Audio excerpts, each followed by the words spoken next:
हरे कृष्णा। आज की वीडियो में आप सुनेंगे निर्जला एकादशी व्रत की कथा और साथ ही जानेंगे पारण का शुभ समय।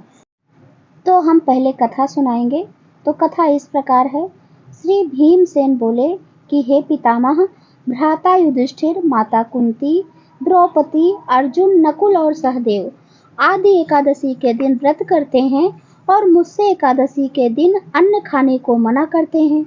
मैं उनसे कहता हूँ कि भाई, मैं भक्ति पूर्वक भगवान की पूजा कर सकता हूँ और दान दे सकता हूँ, परंतु मैं एकादशी के दिन भूखा नहीं रह सकता। इस पर व्यास जी बोले, हे भीमसेन, यदि तुम नरक को बुरा और स्वर्ग को अच्छा समझते हो तो तुम प्रत्येक मास की दोनों एकादशियों को अन्न ना खाया करो। इस पर भीमसेन बोला, हे पितामह, मैं आपसे प्रथम कह चुका हूँ कि मैं एक दिन एक समय भी भोजन किए बिना नहीं रह सकता। फिर मेरे लिए तो पूरे दिन का उपवास करना कितना कठिन है। अग्नि का वास मेरे पेट में रहता है, जो अधिक अन्न खाने पर ही शांत होती है। मैं यदि प्रयत्न करूं तो अवश्य कर सकता हूं। अतः आप मुझे कोई एक ऐसा उपाय बतलाइए जिससे मुझे स्वर्ग की प्राप्ति हो। श्री व्यास जी बोले कि हे वायुपुत्र, बड़े बड़े ऋषि और महर्षियों ने बहुत से शास्त्र आदि बनाए हैं। यदि उन पर आचरण करे तो कलयुग में मनुष्य मुक्ति को अवश्य ही प्राप्त होता है। बहुत कम धन उनमें खर्च होता है। उनमें से ही जो कि पुराणों का सार है। कहता हूँ कि मनुष्य को दोनों पक्षों की एकादशियों का व्रत करना चाहिए, इससे स्वर्ग की प्राप्ति होती है। व्यास जी के वचनों को सुनकर नरक में जाने के भय के कारण भीमसेन अत्यंत भयभीत हुए और लता के पत्र के समान कांपने लगे। वह बोले, हे पितामह, मैं अब क्या करूं, क्योंकि मुझसे कोई व्रत नहीं हो सकता। अतः अब कोई एक ही व्रत आप मुझे बतलाइए जिससे मेरी मुक्ति हो जाए।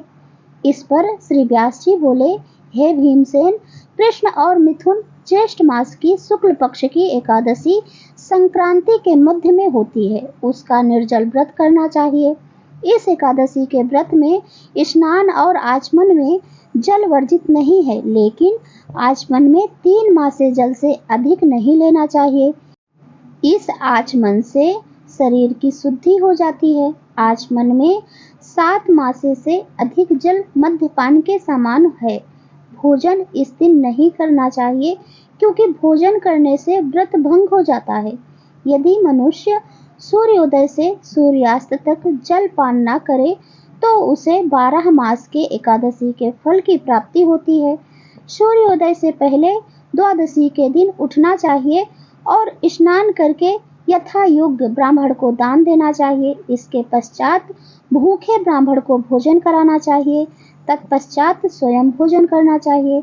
संपूर्ण एकादशियों के फल के बराबर इसका फल है। हे भीमसेन, श्री भगवान ने स्वयं मुझसे कहा था कि इस एकादशी का समस्त तीर्थों और दानों के पुण्य के बराबर पुण्य है।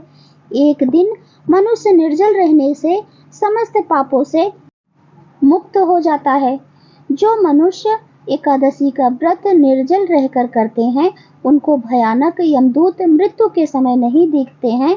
भगवान विष्णु के दूत उस समय स्वर्ग से आते हैं और पुष्पक विमान पर बिठाकर उनको स्वर्ग ले जाते हैं। अतः संसार में सबसे श्रेष्ठ निर्जला एकादशी का व्रत है। अतः इस एकादशी का निर्जल व्रत यत्न पूर्वक करना चाहिए। ओम नमो भगवते वासुदेवाय मंत्र का उच्चारण उस दिन करना चाहिए और उस दिन गौ का दान भी करना चाहिए। व्यास जी के ऐसे वचन सुनकर भीमसेन ने निर्जल व्रत किया। भीमसेनी या पांडव एकादशी इसी एकादशी को कहते हैं।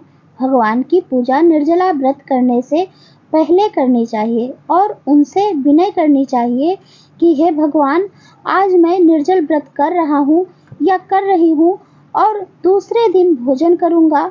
इससे मेरे सभी पाप नष्ट हो जावें। एक घड़े को वस्त्र से ढककर स्वर्ण सहित इस दिन दान करना चाहिए। इस व्रत को जो मनुष्य प्रथम प्रहर से स्नान तप आदि करके करते हैं, उनको करोड़ फल स्वर्ण के दान का फल मिलता है। इस दिन जो मनुष्य यज्ञ होम आदि करते हैं उसका फल वर्णन भी नहीं हो सकता। मनुष्य इस निर्जला एकादशी के व्रत से विष्णु लोक को जाता है। इस दिन जो मनुष्य अन्न खाते हैं उन्हें चांडाल समझना चाहिए। अंत में वे नरक में जाते हैं। इस व्रत को करने से ब्रह्म हत्यारे, मद्यपान करने वाले, चोरी करने वाले, गुरु से द्वेष करने वाले, असत्य बोलने वाले सभी के पाप नष्ट हो जाते हैं और अंत में वे स्वर्ग को जाते हैं। हे कुंती पुत्र, इस व्रत को जो पुरुष स्त्री श्रद्धा पूर्वक करते हैं उनका कर्तव्य निम्नलिखित है। सर्वप्रथम उन्हें विष्णु भगवान की पूजा करनी चाहिए। तत्पश्चात गौदान करना चाहिए। ब्राह्मण को उस दिन भोजन, दक्षिणा, मिष्ठान आदि देना चाहिए। अन्न, वस्त्र, छत्र, उपानह आदि का दान निर्जला के दिन करना चाहिए। इस कथा को जो मनुष्य प्रेम पूर्वक सुनते व पढ़ते हैं उनको स्वर्ग की प्राप्ति होती है। तो इसी के साथ कथा संपन्न हुई। आप लोग जो हाथों में पुष्प या तिल लिए हैं भगवान के चरणों में अर्पित करके फिर आरती कीजिए। और अब जान लेते हैं पारण का शुभ समय।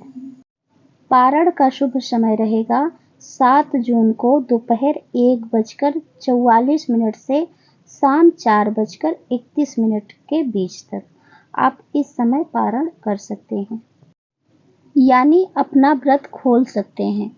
और आज की वीडियो आपको अच्छी लगी हो तो लाइक और शेयर ज़रूर करें और चैनल को भी सब्सक्राइब ज़रूर कर लें इसी तरह का पूजा भक्ति वीडियो देखने के लिए। और अब मैं मिलती हूँ आपसे अगली वीडियो में। तब तक के लिए राधे राधे, जय श्री हरि।